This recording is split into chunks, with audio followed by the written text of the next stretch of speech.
the premier sports talk radio, it's Tony's Takes. Here we go.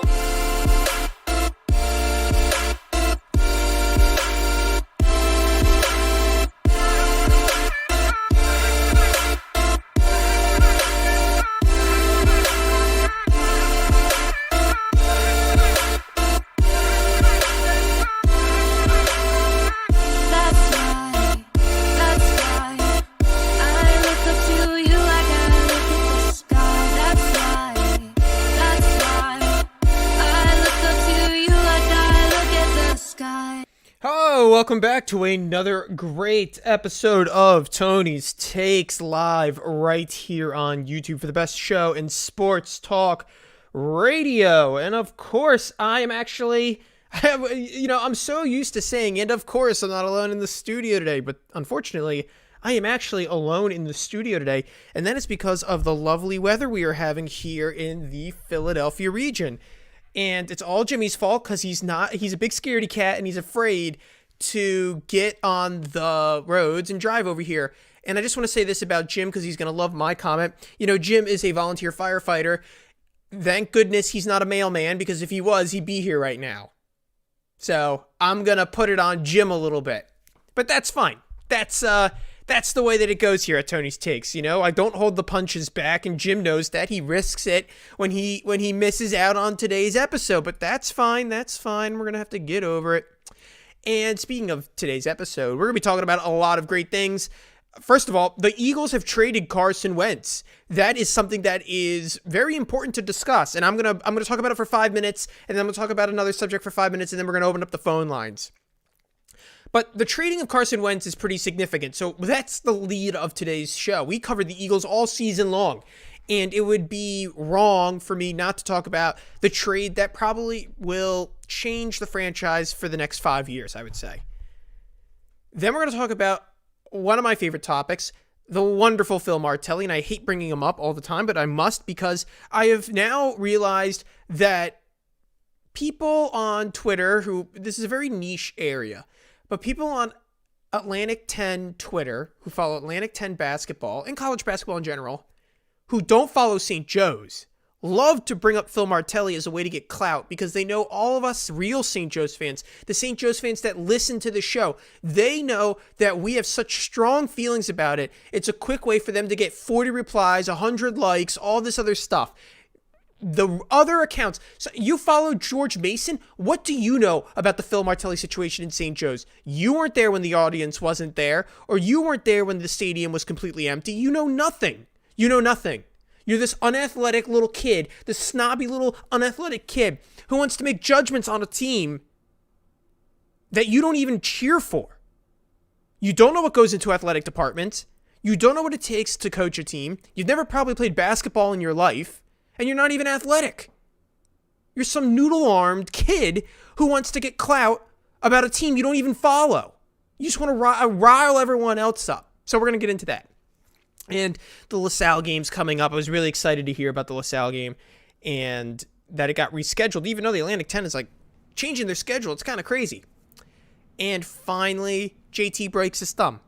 JT Realmuto, the guy that we've been talking about for months. The guy we are so careful about. You know, we don't like Carson Wentz, but we like JT, and he gets this in Philadelphia-like fashion. The man breaks his thumb. Breaks his thumb. What? We waited around for this? Unacceptable.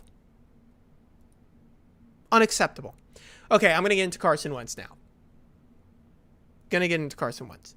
And the reason why I need to talk about Carson Wentz is, one, he was, like so many in Philadelphia sports, a polarizing figure. A figure in which everyone thought they knew the answer to. Oh, why isn't Carson playing well? Well, he's not throwing the shallow route that well, and but then he also doesn't throw the deep ball very well. You know, he's just not very good.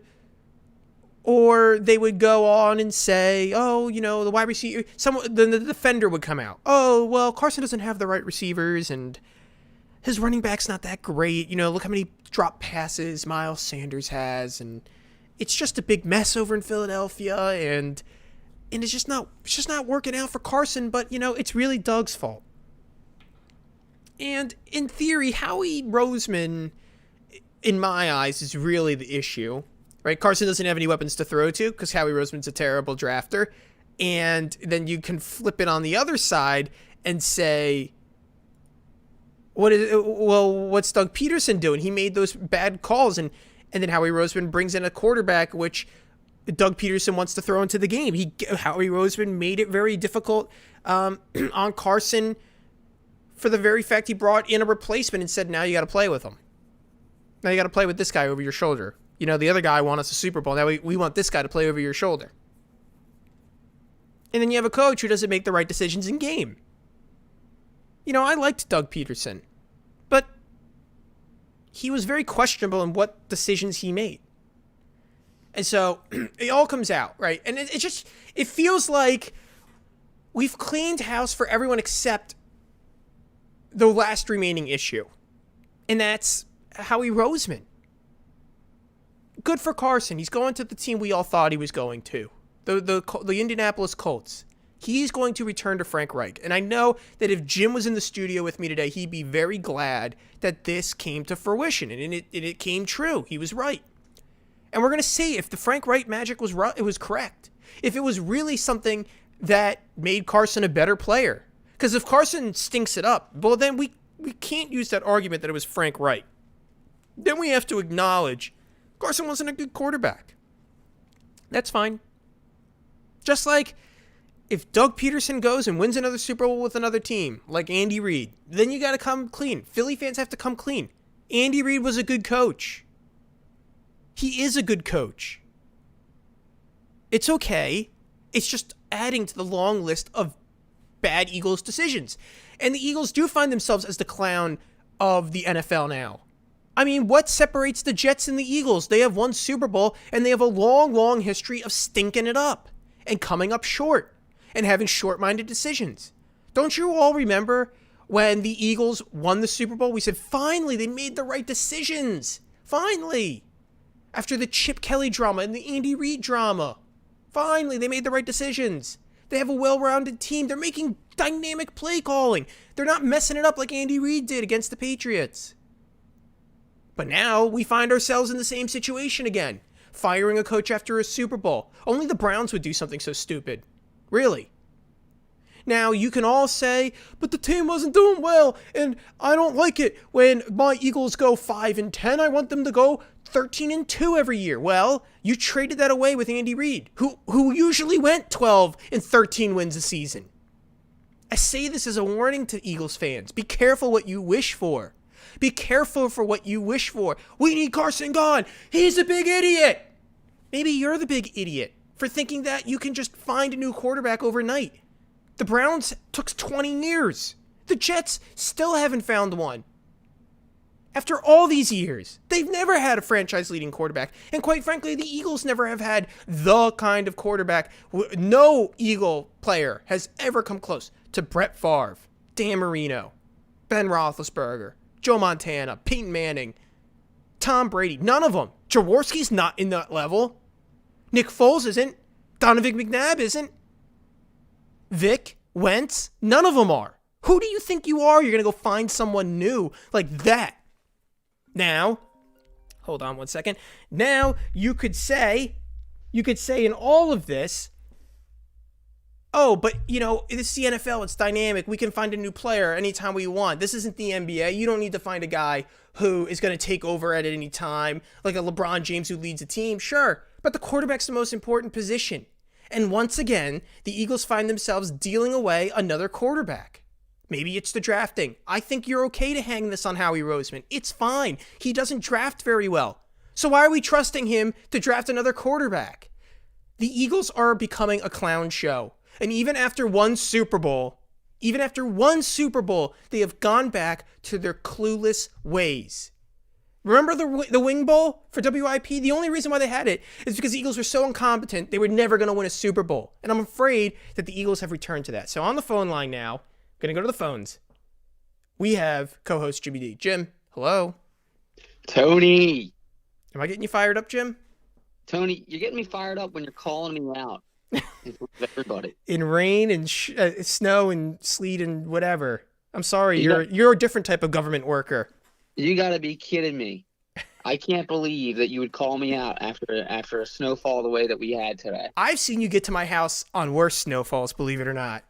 Oh, not my roads are pretty bad on my street, but let's get into the nitty gritty here about this Carson trade. Yeah, you have the phone line, so go.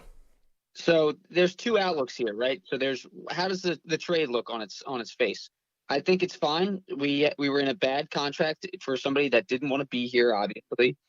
Um, it didn't seem like the Eagles really wanted him to stay here. It seemed like it was too much stress on them to even have another quarterback competition. Now we're being called the quarterback factory. So it was good to unload him. Kind of reminds me of the Al Horford trade. Had to get rid of the contract. We have a third round pick this year, which is good because we need a lot of pieces on this team. I'm looking at center, right tackle, right guard, left guard, cornerback, wide receiver, linebacker, and even quarterback with what's left on this team. This is a full reboot that we need on the Eagles. So with that being said, we have to make a lot of moves. We have to get a lot of picks, and I think that's the good part of this trade. No matter what, we got 2 picks. Hopefully that next year's pick turns into, a first rounder. I think the Colts are going to make the playoffs, and I think Carson Wentz is going to play 70% of the snaps. I don't think that they even really need a super great quarterback in order to make the playoffs. They're a well-constructed team to begin with. So I'm thinking that looks like a first rounder. Right. And I'm hoping that the Eagles will just tank this year. We'll pull one of your favorite teams. The Jets will pull their seasonal philosophy, and hopefully we can get a big first rounder next year. Maybe get a real quarterback in, somebody that's got a better outlook than Jalen Hurts, and maybe this team will make a playoff run within 3 to 5 years. So do you agree with me though that this team is heading down the wrong path though? You guys are risking it very much so. You had a good thing going and now it's just falling apart. Think about let's look at the Seahawks. You knew it was a great Russell Wilson is a good quarterback, and they went to another Super Bowl after winning one, and they are still a more relevant team than the Eagles. The Eagles win one Super Bowl and fall and completely collapse. That's an issue for me. It's the sign of a failing organization. And everyone can sit here, hold on, and everyone can sit here and say Carson was the problem or Doug was the problem. But at some point, it's really the owner. I don't think Lurie's a good owner, and I think that we inflated his ego after the Super Bowl. We thought the man could do no wrong when really he just stepped in a little bit of good luck. Agreed. I mean, we've had these issues with the Sixers. It comes from the top. It comes from people that we don't think really seem to understand how to run a good organization. And yeah, it was really fun to see Jeffrey Lurie dancing when the Eagles were winning the Super Bowl. Yeah, that was really funny to see the owner partying it up. But you know what? The hangover came, and the performance reflected that hangover. It looked like they had a headache the entire time during these last 3 years. The decision making was really bad on Howie and Jeffrey Lurie in combination. I wish both of them would leave, but definitely Howie has to go. And I can't say that we're going down the right path. I don't know what the future looks like, but I will say I would have made other decisions than getting rid of Carson per se. I would have tried to find a way to make it better for him because I do think that he has a positive future, and I think that he's still a good quarterback. He just had a bad down year, and with the way that they drafted a quarterback last year, it just kind of seemed like the organization was against him since the Super Bowl. Well, Lurie saying no to going to the White House might have been his biggest mistake ever because he could have taken a little slice of humble pie, but instead he probably gave up the only opportunity he's going to go there with the Eagles as his organization, the way he runs it. Well, if you win a Super Bowl, you win the first Super Bowl in Philadelphia, then, the city treats you like you're bigger than the city. And then you start to act like you're bigger than the city. And then you end up making these decisions. And it's definitely paving the way for a bad future, I think. But I'm I'm cautiously optimistic. We'll see what happens. Yeah, we will see what happens. I'm going to say this. I could easily see a world where Carson plays really well. I could easily see a world where he doesn't play really well. As I've said, this trade really isn't about Carson as much as it is about the organization continually making poor decisions. And they better not trade away Ertz. Now they need him. Now they need to pay him. And there's no excuse not to. And now you got to revamp the line. Well, that's all on Howie. He's got picks. You better pick well. And you better understand that your job's on the line. But it won't be because they're pals. It's the boys club. And no one's going to get rid of them. They're clearly itching one, scratching one back, itching the other. And it's just never going to stop. And I don't know. I think Philadelphia fans are a little short-sighted, just like Sixers fans are. I don't know. I get frustrated with it because I'm just like this outside observer, and I know that if someone came in and led this team with a little bit of, I don't know, reality, a little bit of a third-person view, it would be a lot different. Agreed. My biggest worry is that this upcoming draft, because we're sitting at 6, that Justin Fields might come down, and then all of a sudden now we're drafting another quarterback. And you're hearing rumors about this too. You're hearing rumors that the Eagles might go after a quarterback if he drops that far.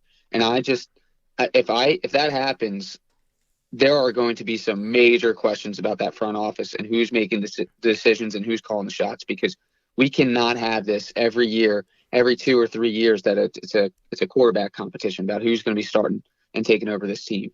It's a restart every single time. And the whole point with Wentz was you thought he was a stabilizing force. And it's been 3-4 years he's gone. For sure. We thought he was supposed to be the piece that we just built the entire team around. And now he's gone. And now we have to restart. And now you're building around Jalen Hurts, who you don't really know what he is. Yeah.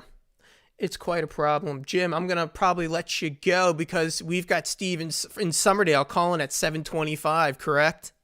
Yeah, he's calling in. So, I'll hang up. But thanks for having me on Tony's Takes. Well, Jim, hopefully we see you next week. I'll be there, barring a really bad snowstorm. I don't know. There's like snow every week now. Okay, that was Jimmy, our co-host. Thanks, Jim. See you, buddy. See you. So that was Jim Jam calling in, and of course, it was nice to have him talk, even though I gave him a little bit of trouble, but that's fine. That's how it goes. That's how it goes on Tony's Takes. You don't always get what you're expecting. And I know that I just want to apologize. I'm seeing some technical errors. So if there's any fans of Tony's Takes that are, it was nice to have him getting, I'm a little bit of trouble, but that's fine. Hold on, sorry. I'm getting playback feedback all of a sudden in my thing. If you're getting like a sketchy signal on YouTube, I apologize. Comment in the comment section if that's an issue for you. If I miss anything, write it in there and I'll make sure to readdress it because I just don't know. I think the snow, I read a thing that the snow and the static electricity from snow actually messes up your internet signal and your electronics in general. So once again, if you're in the chat, by the way, chat is open, always is open, and I will answer questions or I will read your take. I'll do it all here on Tony's Takes. So Jim made some interesting points worth noting. I think I understand where Jim's coming from. Me and him view things a little bit differently, but we've always been on the same page with agreeing when things are wrong or when things need solutions. And I think with the way that this franchise is run, it's a little too friendly, right? What makes the Cowboys a joke is that Jerry Jones makes everything personal, and it doesn't act businesslike. Howie Roseman and Jeffrey Lurie have a personal relationship. It is evident. How can we, as Eagles fans, make fun of the Cowboys and their bad owner when our owner is unwilling to stick with a coach for more than 2 years, is unwilling to stick with a quarterback for more than 3? There's a lot of soul searching that needs to go on. And any Eagles fan who denies it, well, they're just lying to themselves. We're going to be talking about Eagles throughout the show, but I just want to bring this thing about Phil Martelli. Phil Martelli is someone who bothers me in the sense that it's not him. He doesn't bother me. It's all the people that want to talk about him, and it's very unfortunate. And the reason why it is unfortunate, is because I'm going to read a tweet, and tweets aren't real life. But I thought I'd read this real quick before Steven Summerdale calls, because it's very important. And this is the tweet. 2 years on now, so 2 years from this day, St. Joe's is 7-40. Firing Martelli felt like a mistake, and it sure seems like one now. Would be curious to know what A-Tan fans think. Or, I'm really curious to hear what St. Joe's people think of Martelli firing Lang hiring at this point. Even if you thought things were heading in the wrong direction, no way in hell they would have been this bad with Martelli in the last 2 years. Why are you even bringing it up? You don't follow St. Joe's. St. Joe's isn't even playing right now, and you're tweeting it out. Why? Why? Give me a good reason why. It's not because you have solutions. It's not because you know the answer. It's not because you're willing to talk to someone who actually follows the team. No, you just want to start something to get more Twitter clout. You want to go out there and say, Jill Bonesider's not doing a great job. No. She's not doing anything great. What do I know? I'm some unathletic kid who went to an outside A10 school. Tony wouldn't know. It's not like Tony was an athlete under Jill. It's not the fact that, look at everyone goes, Phil Martelli injury. Oh my gosh, those players were so injured. Oh, he never caught a break. Never. Well, Coach Lang has an injury right now, and it's the most important player on the team. Ryan Daly, who led the A10 in scoring, I'm pretty sure last year. No, it's crisis time. Hit the button. Eject. Get out of here. We gotta go. Get St. Joe's out of the A10. No, that's not a solution, folks. That's not a solution. And all the fans who say this, who have never been, I was an athlete in both the Don DeJulia and Jill Bodensteiner era. Under Jill, it was 1,000 times better. It was 1,000 times better. Look at St. Joe's now. Look at Taylor Funk and how he's better. That's because Jill brought in legitimate training staff, legitimate people who knew what they were doing. I have friends who got injured under the track team in the Don DeJulia era, and the school wouldn't get them an X-ray or an MRI. And we just want to say Jill doesn't know what she's doing. Fire Jill! Fire Jill! Right? No, that's not the answer. Maybe it's the answer for someone who doesn't have two brain cells to rub together. Some unathletic beanpole who doesn't know what he's doing. Maybe that's the answer for him. That's possible. But for St. Joe's fans, real, true, dyed-in-the-wool St. Joe's fans, the ones who actually pay to go to the games, who before the Lang era saw the empty seats. They saw the empty seats, and they just want to go, oh, Martelli was the best, and he was my guy, and he gave me all the leads that I wanted. It's almost like this Eagles conversation. It was a poorly run organization. Jill comes in, it's a much better organization. And all people want to do is look at the record. They'll give every other coach a pass. Jay Wright got 5 years at Hofstra. Didn't hear anything about it. All because the guy they hired, well, I don't know who he is because I actually don't follow college basketball that closely. No. I follow, George Mason, the team that's done the least in the Atlantic 10 for us. Yes, I follow them, and I know what's best for St. Joe's, a team with an actual history in basketball, an actual history in success. I know what's best because I live near the swamp. What a joke. Okay, on the line, we've got Steve from Summerdale, who's going to fire me up a little bit more about the Eagles. Steve, what are we thinking? Oh, Jesus. Let me tell you, I'm quite upset with this trade. We needed to get more for him than a couple of trades and a possible upgrade of a trade. Howie kills me. So it's really Howie that's your issue. Oh, yeah. I have a little treat for you. Okay. Does it involve swearing? This is a family show. I'm going to try. I'm not going to swear. Okay. You go for it. I wrote a little something for you. It's not quite slam poetry like yours, but okay. I wrote this today for you. Ready? All right. As the off-season nears its end, the spotlight fades away. As Dallas is laughing, Philly fans are dismayed. With nothing to root for, we look to the past at Super Bowl highlights. Our luck has run out, just as we feared. Bad trades, bad draft picks. He has ruined our team. When needed the most, the injured kept ailing. With games on the line, the coaches kept failing. As the season approaches, the future is bleak. With Carson traded, with too many players to be signed and many to pick. Come 2021, we need something quick. So who can we blame for this terrible year? The players, the coaches, the officials, bad drafting, the injury bug. One thing is certain, the booze, our fingers, and all the others, or all the rest, Howie is no longer the best. That concludes the poem. You can't hear it because of the phone line situation, but I've got the clapping drop going. Great.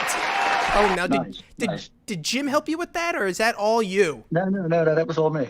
That was all me. You had a little extra time at work, a little break. No, I stayed home today. Oh, there we go. I wasn't driving in this stuff either, so Jimmy was right to stay home and not make the show. Is it unfair to compare Jim to the mailman? Yes, especially our mailman, because our mailman comes whenever he feels like it. Well, I have the Christmas lights in the back of my house, and you have your mailman. So I guess we all have our issues.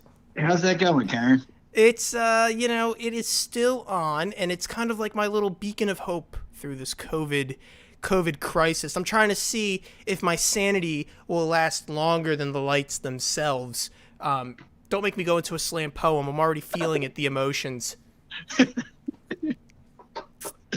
So we need to fire him. In conclusion, we need to fire the guy. If you didn't get anything from the poem, he's got to go. And I agree. I think he's the problem. Yeah, I don't think it was Peterson. Peterson wasn't allowed to make. His hands were tied. They weren't letting him make decisions. And from what I understand, Howie Roseman wasn't even giving him the player lineup until the day of. So how's he going to game plan for a team when he doesn't even know who's going to be playing? The answer is he isn't. Steve, thanks for calling in. We really appreciate it.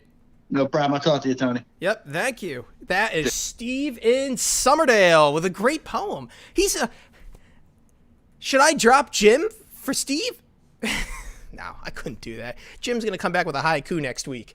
I want to move on from the Eagles now because I think all that was good and fun, but I think at the end of the day, we all just agree that this team's bad, that there's issues, and we can't fix them all in one episode of Tony's Takes. So there's going to be more about that. And I've talked about the Martelli trauma, and we're going to get it in. Actually, there's a guy on Twitter who I respect. He's got actually decent arguments. He's actually willing to engage and talk about something different with regards to the Martelli-Lang situation. And I've invited him on the show, and he's going to come on the show. And I've got some special guests who are going to be in the studio in addition to that to talk about St. Joe's basketball. We're gonna make it a little more dynamic here on Tony's Takes. We're bringing in a little more voices to give the people what they want, and that's a little bit of some different optics, different purview of the situation going on in our local sports scene.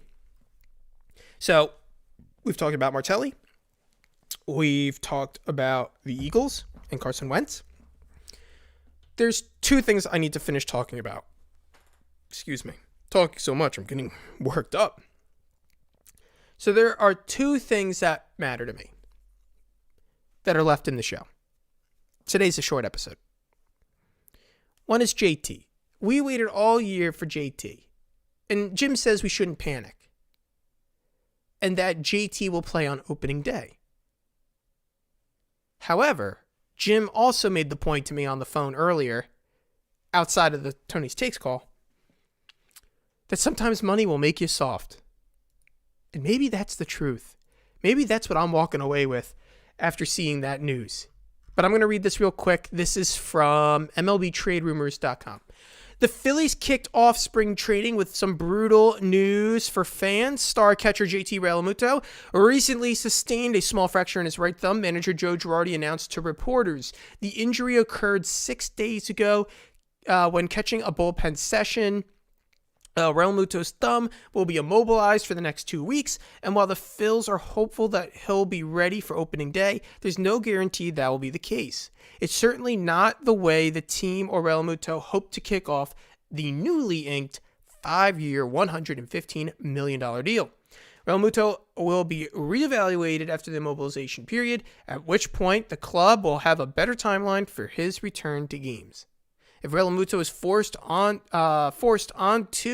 the injured list to begin the season, the Phillies would likely turn to Andrew Knapp as the primary catcher in his absence. Rafael Marchand could get a look as the backup role in that scenario, given that he's already on a 40-man roster. So, it's unfortunate. Not the way I'm very excited for the Philadelphia Phillies. This is not the way I expected them to start their season, and I hope that it gets better from here. Hopefully this is, instead of it being a disaster at the end of the season, like it was for the last 2 seasons where you think they're going to the playoffs and they fall apart, maybe the solution is we are terrible in the beginning and then turn it on at the end. That's the only bright side. That's the only confident and new way of looking at it for me that will flip the script and make this bad situation maybe a little bit better. Maybe we just need to start off a little bit slower. That way we actually win at the end of the season, and I don't have to stop talking about them in late September. I can actually talk about them into November, because I really did think that Phillies team, that lineup, the batting lineup was good. One of the better lineups in the MLB. A playoff caliber batting rotation or lineup. It was just always in the pitching. So maybe this is just a sign of things to come, where maybe we just rip the Band-Aid off of bad play in the beginning and we turn it on the way that we need to. That's all I can hope for the Philadelphia Phillies. And I don't have much more to say on that other than what I just said, because the season's not started and we have to wait till it actually starts before I can pass true judgment and opinion on a team that I know so little about. So we'll see. Jim just sent me something. I think there is something breaking, and I'm about to talk about it, but I don't want to say it out loud because I'm live. Ooh, okay. I am not going to say that online just because I can't confirm that. Never mind. Sorry, folks. Jim sent me something very juicy, but it would be wrong for me to talk about, not journalistic standards. So we'll find out. Maybe someone on the record could say it, but not me. This isn't the place or the time. I want to say this one other thing before we wrap up today's show. A legend in radio passed away. A legend. Controversial, sure. For some. For others, the person they listen to every day. The person who inspired me to get into radio. The person who invented talk radio in the modern sense, who revitalized AM talk radio, who every sportscaster who runs a show with a hotline on it where you can call in, like if you're from Philadelphia, 94 WIP, or if you're from Boston, WEEI, they wouldn't have that style of show without this man. And that's Rush Limbaugh. Now, you can say you didn't like him. Sure, that's fine. Everyone's entitled to their own opinion. But to deny the fact that he is the most important person in radio, sports radio, political radio, television, yes, even television. He's the most important person in that medium with regards to pioneering and with regards to capturing an audience that people didn't think existed. And that's really the genius, is that he found a group of people and all of a sudden had 30 million listeners and they never stopped listening. And there's not one single person in America who's ever found that kind of audience overnight the way that he did. And so you got to respect it. He found, it is the classic, I'm trying to think like of an invention in the sense that they invented it and it filled an instant need. And no one ever looked back after it was invented. Maybe it was, I can't even compare it. I don't even know if there was anything that life-altering in our lives where it was invented and we said, yep, that's it. That's what we needed, is right there. Maybe you want to say it's like kind of like I don't want to go too far in saying this, but the Beatles, in the sense that they made a sound that had never been made before, and yet there was clearly a desire for it. People were craving something that they didn't know they needed.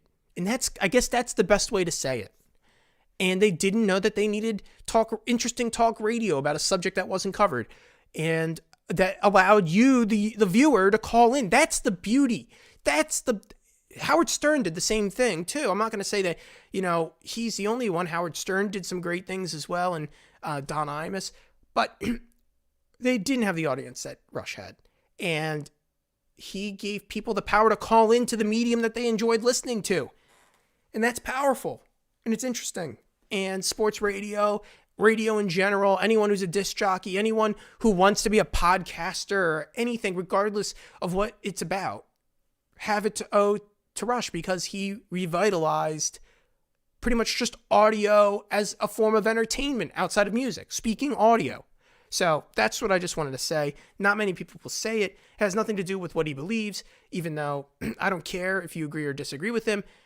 The whole point is he was a pioneer, and to deny that would be foolish. That would be ignorant on the fact of what he did accomplish, the viewership he had, and the way that he took a radio signal that you could not hear underneath a bridge and got over 40 million people to tune into it.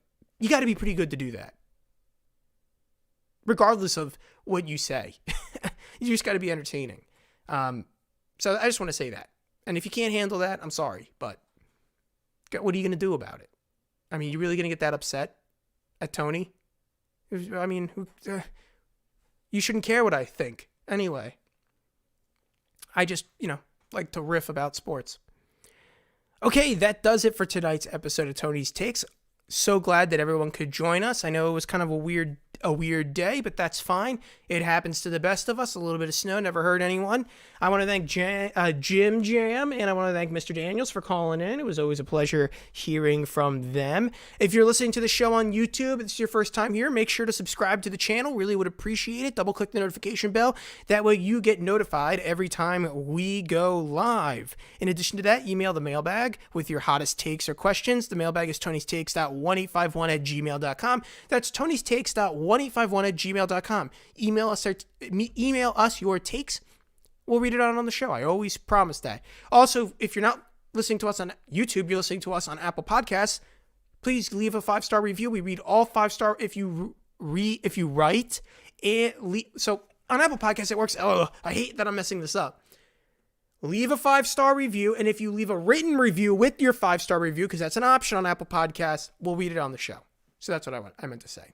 And finally, follow us on Twitter at @Tonys_takes.